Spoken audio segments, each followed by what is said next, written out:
अंगणवाडीतील चिमुकल्यांना आणि स्तनदा मातांना दिल्या जाणाऱ्या पोषण आहाराच्या दर्जावर प्रश्न उपस्थित करणारा व्हिडिओ सोशल मीडियावर शेअर करणाऱ्या आंबेगाव तालुक्यातील अंगणवाडी सेविका रेश्मा पारधी यांच्यावर थेट सेवेतून कमी करण्याची कारवाई करण्यात आली आहे। मुलांना मिळणाऱ्या आहाराच्या गुणवत्तेबाबत आवाज उठवल्याने सेविकेवरच कारवाई झाल्याने या प्रकरणाची चर्चा सुरू झाली आहे। रेश्मा पारधी यांनी अंगणवाडीतील पोषण आहाराच्या दर्जाबाबत आक्षेप नोंदवत सोशल मीडियावर व्हिडिओ पोस्ट केला होता। त्यानंतर प्रश्नाने आहाराच्या तक्रारीकडे लक्ष देण्याऐवजी सेविकेवरच कारवाई केल्याचा आरोप होत आहे। शासकीय जागेचा आणि पदाचा गैरवापर करून व्हिडिओ तयार केल्याचा ठपका त्यांच्यावर ठेवण्यात आला आहे। या कारवाईनंतर देवयानी पारधी यांनी लहान मुलांच्या चांगल्या आरोग्यासाठी प्रश्न उपस्थित केला तर कारवाई का असा सवाल केला आहे। त्यामुळे पोषण आहाराचा दर्जा, सेविकेची भूमिका आणि प्रशासनाची कारवाई या तिन्ही मुद्द्यांवर प्रश्न उपस्थित झाले आहेत। दरम्यान बाल विकास प्रकल्प अधिकारी कुलदीप जाधव यांनी प्रशासनाची बाजू स्पष्ट केली। शासकीय कर्मचाऱ्यांना तक्रारी मांडताना ठरवून दिलेली नियमावली आणि आचारसंहिता पाळावी लागते असे त्यांनी सांगितले। सेविकेला सेवेतून कमी करण्याचे आदेश वरिष्ठ कार्यालयाकडून आले असल्याने त्यावर थेट भाष्य करता येणार नसल्याचेही त्यांनी स्पष्ट केले। पोषण आहाराचा दर्जा लॅब टेस्ट असल्याचा दावा जाधव यांनी केला आहे।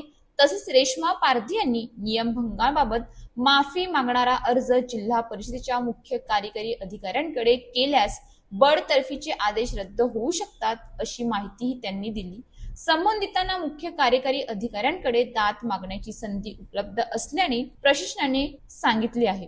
मात्र या संपूर्ण प्रकरणाचा मूळ प्रश्न अजूनही तसाच आहे। चिमुकल्यांच्या ताटातील आहाराच्या गुणवत्तेबाबत प्रश्न विचारला असेल तर त्या प्रश्नाची तपासणी होणार की प्रश्न विचारणाऱ्यांची चिमुकल्यांच्या ताटात काय वाढलंय हे विचारणं जर गुन्हा ठरत असेल तर मग त्या ताटाची गुणवत्ता तपासणार कोण? आवाज दाबण्यापेक्षा आहाराचा दर्जा तपासला तर प्रशासनावरचे प्रश्नचिन्ह कदाचित आपोआप मिटेल। हा वाटाणा शिजलेला आहे का कच्चा आहे हे तुम्ही ओळखून दाखवा। तुम्हाला वाटत असेल हा वाटाणा कच्चा आहे, पण हा वाटाणा कच्चा नाही, हा वाटाणा शिजलेला आहे। तर मुलांच्या रोजच्या दैनंदिन आहारामध्ये जर दुसऱ्या दिवशी जर उसळ असेल ना तर आम्ही काय करतो, हा वाटाणा आदल्या दिवशी भिजत घालतो आणि दुसऱ्या दिवशी 9 ते 10 शिट्ट्या घेतो, 9 ते 10, तरी वाटाणा शिजला जात नाही। हे बघा, हे बघा, हे बघा, किती पण दाबला तरी वाटाणा आयताच नाही। सगळा वाटाणा तसंच आहे, थोडा थंड झाले की वाटाणा एकदम कच्चा होऊन जातो। हे बघा, आणि मग अशा वाटाण्याने मुलं काय करतात, पोट दुखवतात। मग तुम्ही सांगा, जर असा आम्ही मुलांना आहार खाऊ घालायचं का? तुम्ही सांगा। अक्षरशः मुलं हा वाटाणा खायला कंटाळा करतात, नको म्हणतात ही मुलं। एकतर आधीच 4-4 महिन्यांचा हा माल येऊन अंगणवाडीत पडलाय, मग तो आम्ही त्याची नीट निगराणी ठेवायची, छाटवायचा, नीट व्यवस्थित नीट करायचं, ठीक आहे, मान्य आहे। पण जर मुलं जर हा वाटाणा खातच नाही तर आम्ही त्या वाटाण्याचं काय करू? तुम्हीच सांगा। वाटाण्यासारखंच या भरड्याचे हे बघा, अक्षरशः हा भरडा आहे ना, 5 ते 6 शिट्ट्या घेतल्या ना तरी हा भरडा ना आहे तसंच आहे।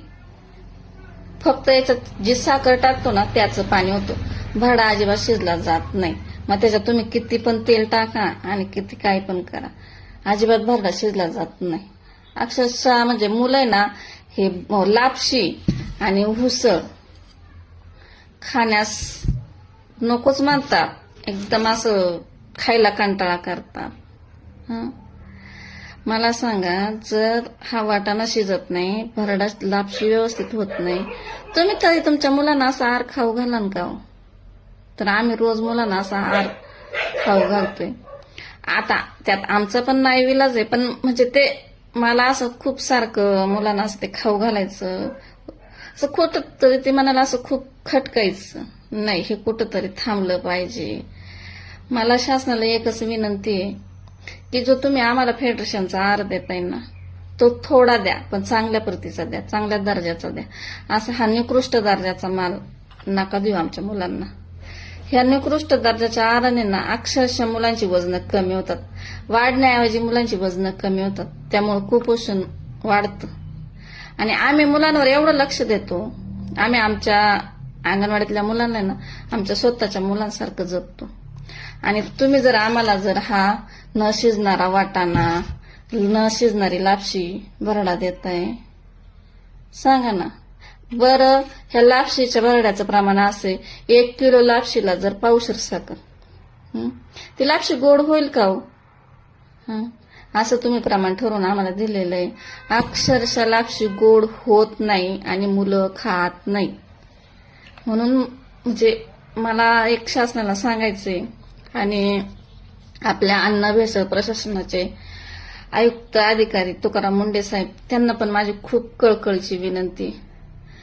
तुम्ही आतापर्यंत जिथं जिथं अन्न भेसळ आहे तिथं तिथं तुम्ही छापे टाकले, कारवाई केली, चांगली गोष्ट आहे. पण आमच्या ह्या अंगणवाडीच्या येणाऱ्या ना या निकृष्ट दर्जाच्या आहारावरती ना खरंच तुम्ही प्रतिबंध करा. म्हणजे हार नकोच आहे आमच्या मुलांना, नाही खाऊ घालूशी वाटत.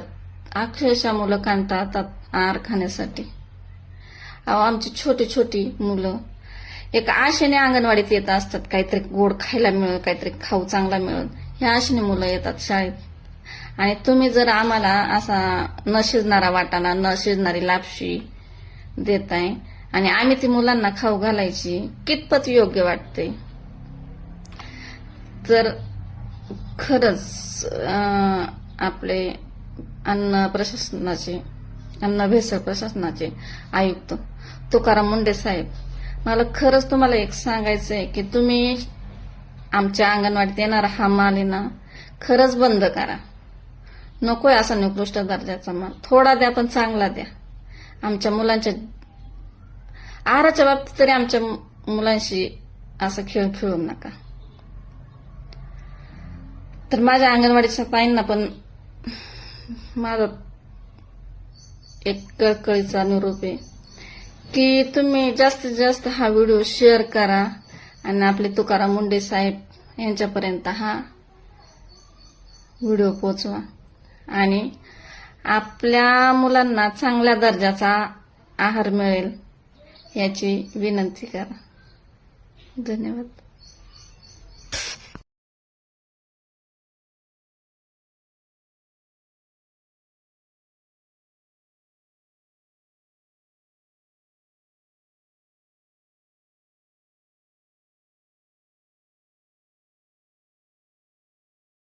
अशाच ताज्या बातम्यांसाठी आमच्या न्यूज पोलीस रिपोर्टर चॅनलला लगेच सबस्क्राईब करा आणि बेल आयकॉन दाबायला विसरू नका.